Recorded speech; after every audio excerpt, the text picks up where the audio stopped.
মোবাইলে কোরআন তেলাওয়াত শুনলে বা কোরআন তেলাওয়াত পড়লে সওয়াব হবে কিনা।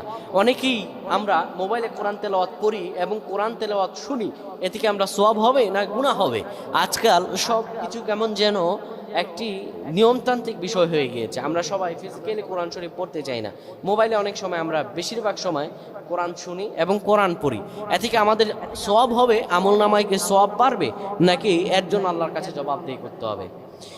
আল্লাহ রাব্বুল আলামিন বলেন, অরাত্তিলিল কোরআন তারতিলা, বান্দারে কোরআন তেলাওয়াত করো, তার তেল সহকারে কোরআন তুমি পড়ো সুন্দরভাবে।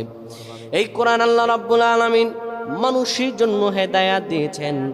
এখন দেখা যায় অনেক ভাইয়েরা কোরআন তেলাওয়াত সরাসরি করেন না, কোরআন মোবাইল থেকে পড়েন, কিংবা দেখা যায় অনেক সময় কোরআন তারা মোবাইলে তেলাওয়াত শুনতে থাকেন। কেউ যদি মোবাইলে কোরআন তেলাওয়াত শোনে, আল্লাহ রাব্বুল আলামিন ফজিলত দিবেন, কিন্তু কোরআন সরাসরি শোনা এটি উত্তম। আবার কেউ যদি কোরআন তেলাওয়াত পড়ে এইভাবে মোবাইলের মাঝে সওয়াব হবে, কিন্তু সরাসরি কোরআন নিয়ে পড়লে আল্লাহ সওয়াব আরো বাড়িয়ে দিবেন, কোরআনের সঙ্গে একটা ভালোবাসা জন্মাবে।